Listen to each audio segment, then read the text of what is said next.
اللهم صل على محمد وعلى آل محمد۔ اگر ہمیں کوئی شخص کہتا ہے کہ شب برات کو اٹھ کے نفل نہ پڑھو تو بھائی نفل ہم نے پڑھنے اللہ کی رضا کے لیے، ہمیں کسی بندے سے ڈگری لینے کی ضرورت نہیں، نہ تو ہمارے اور رب کے درمیان معاذ اللہ کوئی وسیلہ ہے کہ تو کہے گا تو پڑھیں گے، جب دل کرے گا پڑھیں گے، اور جتنے دل کرے گا پڑھیں گے۔ ہم تو نفل کہہ رہے ہیں اس کو، ہم نے کب کہا ہے ضروری ہے جو عشاء پڑھ کے سو جائے فجر تک سویا رہے، ہم اس کو گناہ گار نہیں کہہ رہے، لیکن یہ ضرور کہیں گے کہ گولڈن چانس مس کر دیا اس نے چانس مس کیا ہے، یہ تو اللہ کی رحمت کا موقع تھا۔ حضرت سیدہ عائشہ صدیقہ رضی اللہ تعالی عنہ ارشاد فرماتی ہیں کہ شعبان کی 15ویں رات تھی، یعنی شب برات کی رات، فرماتی ہیں شعبان کی 15ویں رات تھی، میں نے اچانک نظر ڈالی تو حضور میرے بستر میں تھے، پھر میری نظر پڑی تو حضور نہیں تھے، میرے دل میں گمان آیا، خیال آیا کہ شاید کسی اور زوجہ کی طرف حضور کا میلان طبع ہو گیا ہو، وہاں تشریف لے گئے ہوں۔ فرماتی میں اٹھی باہر گئی تو نبی کریم علیہ السلام جنت البقیع میں تھے، قریب ایک جگہ پہ حضور دعائیں مانگ رہے تھے۔ فرماتے میں گیا تو حضور فرمانے لگے ابو بکر کی بیٹی تو نے کیا گمان کیا کہ اللہ کا رسول تیری حق تلفی کرے گا؟ عرض کی حضور آپ مالک ہیں، کہیں اور جانا چاہیں تو میری طرف سے پابندی نہیں۔ کہتی ہے وہاں کھڑے کھڑے میرے رسول کریم نے بیان فرمایا، یہ ترمذی کے لفظ ہیں، حضور نے فرمایا عائشہ یہ شعبان کی 15ویں رات ہے، مدینے میں سب سے زیادہ بکریاں بنو کلب کا قبیلہ پالتا تھا، فرمایا آج کی رات بنو کلب کے قبیلے کی بکریوں کی تعداد کے مطابق اللہ میری امت کے لوگوں کی بخشش فرما دے گا۔ یہ وہ رات ہے۔ جناب عائشہ صدیقہ رضی اللہ تعالیٰ عنہ نے بات رات کو سنی تنہائی میں نبی پاک سے، رات کو تنہائی میں حضور سے سنی، سویرے جناب عائشہ نے کل امت کو بتائی۔ اگر یہ بات اہمیت والی نہ ہوتی تو بی بی صاحب آگے روایت کرتی، یہ کتابوں میں آتی، یہ لوگوں کو بتاتی۔ حضرت عائشہ نے روایت کیا اور مولا علی شیر خدا نے تو کھل کے کہا، ابن ماجہ میں حضرت علی سے پیار کرنے والوں کے لیے الگ عنوان، مولا علی نے کھل کے فرمایا شعبان کی 15ویں رات کو رات عبادت کرنا اور سویرے روزہ رکھنا۔ حضرت علی کے لفظ بائی نہیں سیاستہ میں، رات کو عبادت کرنا، دن کو روزہ رکھنا۔ ویسے تو رب کریم ہر روز تہجد کے وقت پہلے آسمان پر نزول اجلال فرماتا ہے اور لوگوں کو فرماتا ہے کوئی بخشش مانگنے والا؟ اور فرمایا ہر روز تہجد کے وقت یہ اعلان ہوتا ہے، پر شب برات کو نا شروع رات سے ہی اعلان شروع ہو جاتا ہے۔ ادھر دیکھو میری طرف، مغرب سے اعلان شروع ہو جائے گا۔ اللہ کرے آپ کو سمجھ آئے، اللہ کرے آپ کو۔ اور بھائی یہاں باہر لوٹ سیل لگ جائے، یہاں ابھی سیل لگ جائے، 5000 والا جوڑا 1500 میں تو رش ختم ہوگا۔ اور بھائی اگر یہ لگ جائے، چلو یہ تو دور کی بات ہے نا، ہم تو لنگر والے لوگ ہیں، اگر لنگر کا اعلان ہو جائے کہ بڑا تگڑا ہے، بڑا تگڑا، ہمارے ہاں تو شادی کی روٹی کھلتی ہے تو لوگ آخری روٹی سمجھ کے کھاتے ہیں، تو شاید اللہ ماشاءاللہ یہ آخری ہے، اس کے بعد نہ ملے گی۔ جب اعلان ہوتا ہے اور دعوت ہوتی ہے کہ کھلا ہے جی کھاؤ، کیا حشر ہوتا ہے، کیا انداز ہے۔ مولا علی شیر خدا حدیث روایت کرتے ہیں، رنگ کیا ہے؟ فرمایا باقی راتوں میں نا تھوڑا سا پیکج ہوتا ہے، تھوڑا سا، آخری حصے میں رات کے شب برات کو نا رات چڑھتے ہی اللہ پہلے آسمان پر جو اس کی شان کے لائق ہے نزول جلال فرماتا ہے، اور پہلا جملہ یہ فرماتا ہے کوئی معافی مانگنے والا؟ اللہ کرے آپ کو سمجھ آئے، یعنی معافی دینے والا کہہ رہا ہے چلو آؤ ادھر، آؤ ذرا معافی مانگو، میں معاف کرنے آیا ہوں، مانگو معافی، ہے کوئی معافی مانگنے والا؟ معاف کر دیں گے۔ اور آپ فرماتے ہیں ہے کوئی رزق مانگنے والا؟ وہ جو بڑی درخواستیں دیتے پھرتے ہیں نا مختلف اداروں میں، وہ ایک درخواست نا کل شب برات والی رات بھی دیں۔ اللہ کرے آپ کو سمجھ آئے۔ وہ جو کہتے ہیں نا بڑی بڑی کمپنیوں میں نے اپلیکیشن جمع کرائی ہے تو کہیں کام نہیں بن رہا تو نسخہ دے رہا ہوں، ایک اپلیکیشن کل رات بھی جمع کراؤ انشاءاللہ کام بن جائے گا۔ اور میں نہیں کہہ رہا، مولا علی شیر خدا فرما رہے ہیں، اور وہ خود نہیں فرما رہے، وہ نبی پاک کا فرمان نقل کر رہے ہیں، اور وہ رسول اللہ صلی اللہ علیہ وسلم کی بات نہیں بیان کر رہے، وہ کہتے ہیں رب فرماتا ہے کوئی روزی مانگنے والا؟ سارے سیٹھوں، نوابوں، جاگیرداروں کے پاس جا کے تھک گئے ہو، ایک دن میرے کہنے پر، ایک رات، ایک دیہڑی، ذرا شب برات والی لگا کے تو دیکھو۔ پر شرط یہ ہے کہ یقین کامل ہو، ارادہ یہ مطلب اللہ معاف کرے آپ نے ناراض نہیں ہونا، لیکن وہ ماحول اس طرح کا ہے کہ شب برات کو ایک دو ساتھی کو کہا رات کو عبادت کر کہتے جی وہ تو ٹھیک ہے پر سویرے چھٹی نہیں، کام کرنا ہے. یعنی رب کہہ رہا ہے کہ تو آ جا شب برات کی رات، جو مانگے گا وہ تجھے، لیکن یہ ادھر نہیں توجہ کر رہا. یہ کہتا ہے سویرے 10 بجے دکان نہ کھلی تو مشکل ہو جائے گی، دفتر نہ گیا تو حالات آپ دیکھیں ذرا. اب جب یقین اس طرح کا ہو تو پھر تو بھائی ساری زندگی اداروں میں درخواستیں دینی ہیں. پھر آپ جیسا آپ کا مزاج ہوگا، اللہ تعالیٰ تو بندے کے گمان کے قریب ہے. تو میرے رسول پاک علیہ السلام نے ہمیں یہ میسج دیا، پیغام دیا، فرمائے اس رات جو اولاد مانگے گا رب اسے بھی عطا فرمائے گا. اس رات جو اللہ سے بخشش مانگے گا اللہ اسے بھی دے گا. اس رات جو رب کریم سے عزت مانگے گا اللہ اسے بھی عطا کرے گا. شارحین نے لکھا اس رات جو رب سے پردہ پوشی مانگے گا اللہ اسے پردہ پوشی بھی عطا کرے گا. جو جنت کا سوالی ہوگا رب اپنے فضل سے عطا فرمائے گا. کوشش فرمائے. 10 محرم کو ہمارے ہاں لوگ جاتے ہیں قبرستان، وہ کسی حدیث سے ثابت نہیں، میں منع نہیں کر رہا، جائیں 9 محرم کو جائیں، 10 کو جائیں، 11 کو جائیں، 8 کو جائیں، سفر میں جائیں، ربیع الاول میں جائیں، قبرستان میں جب بھی جائیں منع نہیں ہے. لیکن شب برات والی رات تو خود رسول کریم گئے ہیں نا قبرستان. اب جو بات میں نے سمجھانی ہے اس کو سمجھیں. نبی پاک کی والدہ کا مزار نہیں ہے وہاں جنت البقیع میں. حضور کے کوئی بھائی بہن، حضور کیا کرنے گئے؟ امت کی بخشش کے لیے گئے.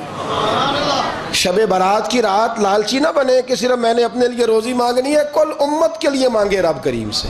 مانگے اپنے بھائی کے لیے، مانگے اپنی بہن کے لیے، مانگے اپنے بیٹے کے لیے، مانگے اپنی بیٹی کے لیے، مانگے اللہ کریم سے. یہ مانگنے کی رات ہے.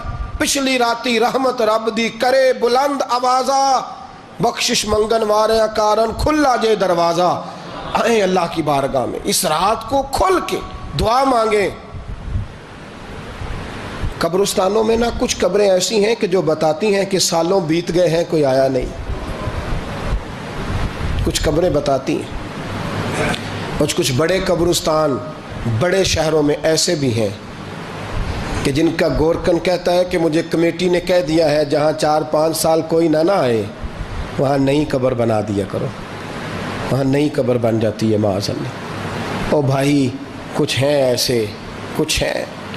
یہ جائیں نا اکبر بادشاہ یہاں لیٹا ہے لاہور میں تو شعر لکھا ہوا ہے بر مزارے ماں غریباں نے گلے پروانہ سوزز نے صدائے بلبلے. فارسی کا مقولہ لکھا ہے اس کی قبر پہ، کہتا ہے میں وہ غریب ہوں. اعلیٰ بادشاہ ہے مقبرے میں لیٹا ہے، کہتا ہے میں وہ غریب ہوں کہ نہ یہاں کوئی پروانہ آتا ہے نہ بلبل آ کے گیت گاتی. کوئی آتا ہی نہیں، کوئی فاتحہ نہیں پڑھتا، کوئی فاتحہ نہیں پڑھتا. وہ بھائی کئی قبریں ایسی ہیں جن پہ سالوں بیت گئے کوئی لوٹا نہیں. اور مشکات میں حدیث ہے میرے نبی کریم علیہ السلام نے فرمایا جو قبر میں ہوتا ہے وہ تو اس آدمی کی طرح ہے جو دریا میں ڈوب رہا ہے اور وہ انتظار کر رہا ہے کہ میرا بیٹا میرے لیے دعا مانگے، میری بیٹی دعا مانگے. پر بیٹے کو تو 27 سال ہو گئے، ملک سے باہر ہے. کاغذ بنے گے تو ابے کی قبر پہ آئے گا نا، اس کے تو کاغذات ہی نہیں مکمل ہو رہے. وہ بیٹے کو تو مشکل ہے بڑی، وہ تو کاغذات نہیں بن رہے. وہ تو دولت کا مطالبہ پورا ہوگا تو جب ہی وہ کام ہوگا نا. انتظار ہو رہا ہے قبروں میں میرا بیٹا دعا کرے، میرا بھائی دعا کرے. اور اگر بچہ دفن ہے تو وہ کہتا ہے میری ماں دعا کرے، میرا باپ دعا کرے. کوشش کریں شب برات بعد از مغرب یہ رواج پیدا کریں. یہ رسول اللہ کا طریقہ ہے صلی اللہ علیہ وسلم. قبرستان میں جائیں اور جا کر کے وہاں اللہ تبارک و تعالیٰ سے دعا مانگیں کہ یا اللہ جو اس قبرستان میں لیٹے ہیں وہ بھی، اور جو آج تک کلمہ پڑھنے والے دنیا سے گئے وہ بھی، اور جو قیامت تک جائیں گے وہ بھی. اے اللہ تو سب کی بخشش فرما دے. اللہ کی رحمت کو محدود نہ کریں کہ صرف مجھے بخش دے، اسے کہیں یا اللہ کل کی بخشش فرما. ساری امت کے لیے دعا کریں. شب برات کی رات نفل پڑھیں. ہمارے ہاں محفل ہوتی ہے ہر سال الحمدللہ، بڑے شوق سے بڑا خوبصورت ہم اہتمام کرتے ہیں. لیکن میں اکثر دوستوں سے کہا کرتا ہوں کہ جن کو اکیلے میں نفل پڑھنے میں مزہ آئے وہ اکیلے میں پڑھیں. کتنی کھلی بات کر رہا ہوں. میں پابند نہیں کر رہا کہ آپ یہاں آئیں گے محفل میں آئیں گے ضروری ہے. بھئی آپ کو اکیلے میں مزہ آتا ہے نا. کچھ لوگ تنہائی میں ہو تو دل زیادہ لگتا ہے، وہ تنہائی میں کریں اللہ اللہ کوئی عرض نہیں. لیکن کچھ ایسے ہیں کہ نعت سنتے ہیں تو دل نرم ہوتا ہے, تقریر سنتے ہیں تو دل نرم ہوتا ہے. تو جن کا اس طرح نرم ہوتا ہے وہ مسجد میں آئے, بات سنیں. کچھ کو سب کے بیچ بیٹھ کے رونا آتا ہے. حضرت سعدی شیرازی فرمایا کرتے تھے کچھ لوگوں کے آنسو مجھے رلا جاتے ہیں. فرماتے ہیں کچھ کی آنکھیں دیکھ کے رو پڑتا ہوں, لہٰذا میں جب بھی ذکر کرتا ہوں محفلوں میں بیٹھ کے کرتا ہوں. تنہائیوں میں مجھ سے نہیں ہوتا, تو جس سے نہیں ہوتا وہ آئے نا, مسجد میں آئے, رات عبادت کریں. کل مغرب سے پہلے پہلے کام سمیٹ لیں سارے, اور مغرب کے بعد, یہ رات شروع ہوگی مغرب کے بعد, ایک چھٹی کر لو اللہ رسول کے لیے. کر لیں گے انشاءاللہ تعالی ایک چھٹی. اور توبہ کی رات ہے یہ, توبہ کرنی ہے. توبہ کس کو کہتے ہیں؟ توبہ کا معنی ہے پچھلے گناہ پر پچھتانا, شرمسار ہونا. کہتے نہیں اے کاش میں نہ کرتا, اور وہ لفظوں میں نہیں, جملوں میں نہیں, توبہ رٹی رٹائی نہیں, شرمسار ہونا اور آئندہ گناہ نہ کرنے کا پکا ارادہ کرنا, اس کا نام توبہ ہے. دیکھیں اللہ تعالیٰ فضل کرے, میں نے پچھلے سال کہا تھا پھر کہتا ہوں, مسجدوں سے نا شب برات کی رات, شب قدر کی رات چیخوں کی آوازیں آتی ہیں, لوگ اتنا روتے ہیں. روتے ہیں نا, رونا چاہیے, کم روتے ہیں زیادہ رونا چاہیے. لیکن سوال یہ ہے کہ اتنا زیادہ لوگ شب برات کی رات روتے ہیں, کیا پھر سویرے بددیانتی ختم ہو جاتی ہے؟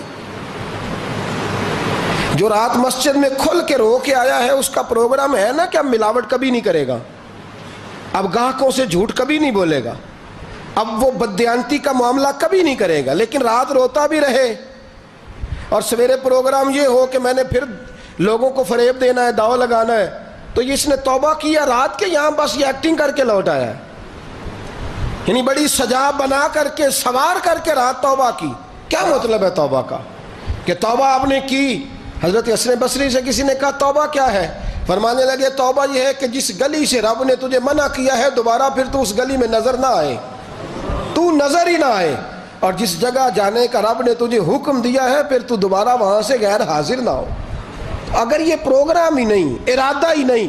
بچے ایک دو مجھے کہنے لگے کل حضرت صاحب توبہ کے موضوع پر ہم نے گفتگو کرنی ہے, تو کوئی باب بتائے کہاں پہ ہے. کچھ بچے شاگرد ہیں, کچھ مسجدوں میں جمعہ پڑھاتے ہیں. ایک نے مجھ سے کہا, تو میں نے کہا بیٹے پہلے مسجد میں جاؤ, 2 نفل پڑھو, توبہ کرو, توبہ کا ارادہ بناؤ. یہ رسم نہیں ہے. وہ نعت خواں بھی تو توبہ کر لینا جو شب برات کے دن لوگوں کو توبہ کرانے آیا ہے اور 25,000 کا سودا کر کے آیا ہے. تو آج اس کام سے تو توبہ کرنا, یہ نوٹ پھکوانے سے تو توبہ کرنا. یہ رسم ہے. ساری رات توبہ توبہ توبہ توبہ, یہ کیا معنی ہے اس کا؟ کیا مطلب کریں؟ امام غزالی فرماتے ہیں کہ ایک آدمی بادشاہ کا گارڈ تھا, سپاہی تھا, اس کا پہرے دار تھا, نگرانی کرتا تھا, بڑی وفاداری سے نوکری کرتا رہا.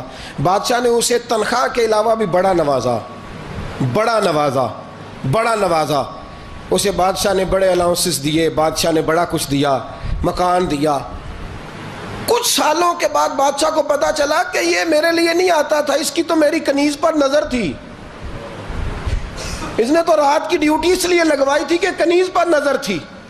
تو امام فرماتے ہیں کہ بتاؤ پھر وہ بادشاہ اس کے ساتھ کیا سلوک کرے گا؟ وہ کیا سلوک کرے گا؟ تو لوگ کہنے لگے حضور لگتا یہ ہے کہ وہ نا 4-5 حصوں میں کاٹ کے تو کتوں کے آگے پھینکے گا. آپ فرمانے لگے میرا رب تو بڑا ہی کریم ہے, وہ تو ایسے نہیں کرتا. لیکن بتلاؤ اگر اسے پتہ چلے کہ یہ رسم کے لیے آیا ہے, اس کی تو نظر ہی مال پہ ہے, یہ تو سویرے بدلے گا نہیں, یہ تو دھوکہ دے رہا ہے, یہ تو توبہ کرنے آیا ہی نہیں, اس نے تو ڈھونگ رچایا ہے, اسے تو پہلے سے خبر ہے. تو پھر تم کیا امید رکھتے ہو؟ پھر کیا رویہ رکھتے ہو؟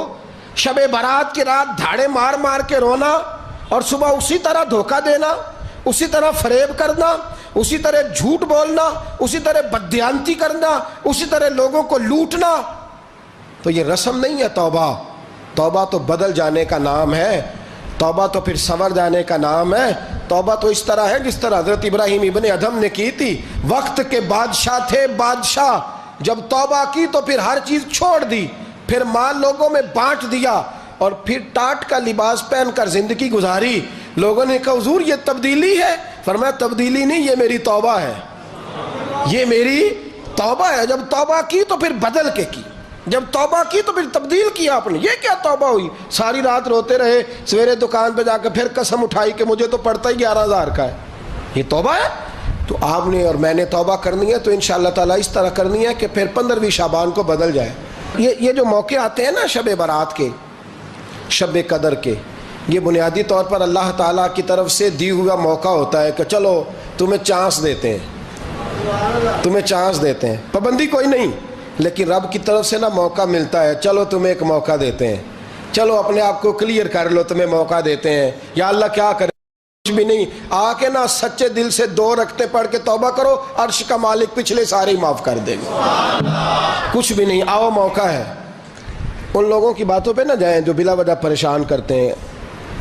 ہمیں بھی روز ہی سوال آتے ہیں، دل نہیں کرتا، کچھ باتیں ایسی ہیں جو کرنے کو طبیعت نہیں چاہتی، میں کروں گا بھی نہیں. لوگوں کو شب برات کا حوالہ بھی نہیں مل رہا، حالانکہ ترمذی شریف میں حدیث موجود ہے. صحاح ستہ کی روایت ہے، ترمذی میں موجود ہے. پہلے کہتے ہیں صحاح ستہ سے دکھاؤ، جب صحاح ستہ سے مل گئی تو آپ اور کدھر جانا ہے. اور ابن ماجہ میں موجود ہے مولا علی کی روایت. اور ذرا ترتیب دیکھیے گا، یہ ترمذی کی حدیث ہے. امام ترمذی نے تو پورا باب باندھا ہے 15ویں شعبان پر، پورا باب. اب تمہاری مرضی ہے اگر تم نئی بات کو سمجھنا چاہتے. اور مجھے پتا کیوں یہ شب برات کیا لگتا ہے، مجھے کبھی کبھی یوں لگتا ہے کہ رب فرماتا ہے کہ رمضان سے 15 دن پہلے ہی پکی سچی توبہ کر لے، تیاری کر، پاک صاف ہو جا، تاکہ جب رمضان آئے نا تو پھر تجھے پاک ہونے کی ضرورت نہ پڑے. بس پھر تو آتا جائے اور میں تیرے اوپر رحمتیں نچھاور کرتا جاؤں. بس تو پہلے ہی تیاری کر، 15 دن پہلے ہی، 14 دن پہلے تیار ہو جا. کل رات اپنے آپ کو ذہنی طور پر تیار کریں، بچوں کو تیار کریں، گھروں کو تیار کریں. اب جب مہمان آتے ہیں نا بڑا کچھ کرتے ہیں. شب برات آئے تو مصلے ایک دفعہ دھویا کریں، ایک دفعہ مصلے دھویا کریں. فرش دھوتے ہیں نا، مہمانوں نے آنا ہے تو ایک کمرے کا فرش دھو کے صاف کریں کہ خواتین نے یہاں ساری رات نماز پڑھنی. یہ ارادے بنائیں. جس طرح آپ کہتے ہیں نا رات کو سفر کرنا ہے تو دوپہر میں تھوڑا آرام نہ کر لوں تو کل دوپہر میں آرام کر لیں، تاکہ رات کو رب رب کرنا آسان ہو جائے، اللہ کی بارگاہ میں بیٹھنا آسان ہو جائے. مکمل طور پر ذہنی طور پر اپنے آپ کو تیار کریں. یہاں بھی محفل ہوگی انشاءاللہ، عشاء کے متصل بعد شروع ہو جائے گی، 12 بجے تک محفل چلے گی. پھر 12 بجے کے بعد نماز تسبیح پڑھی جائے گی. پھر 1 بجے پھر دوبارہ آپ کو اجازت دی جائے گی، کوئی انفرادی طور پر گھنٹہ سوا اپنی الگ سے کوئی عبادت کرنا چاہے تو وہ تب بھی ممکن ہو، جیسے آپ کو موقع بنے. میں کہہ چکا ہوں، لیکن وقت ضائع نہ کرنا، گولڈن چانس ہے، اس کو مس نہ کرنا. یہ شب نجات ہے، اس کے ضرور قریب جانا. رب کریم سمجھنے کی توفیق عطا فرمائے. آخر دعوانا ان الحمدللہ.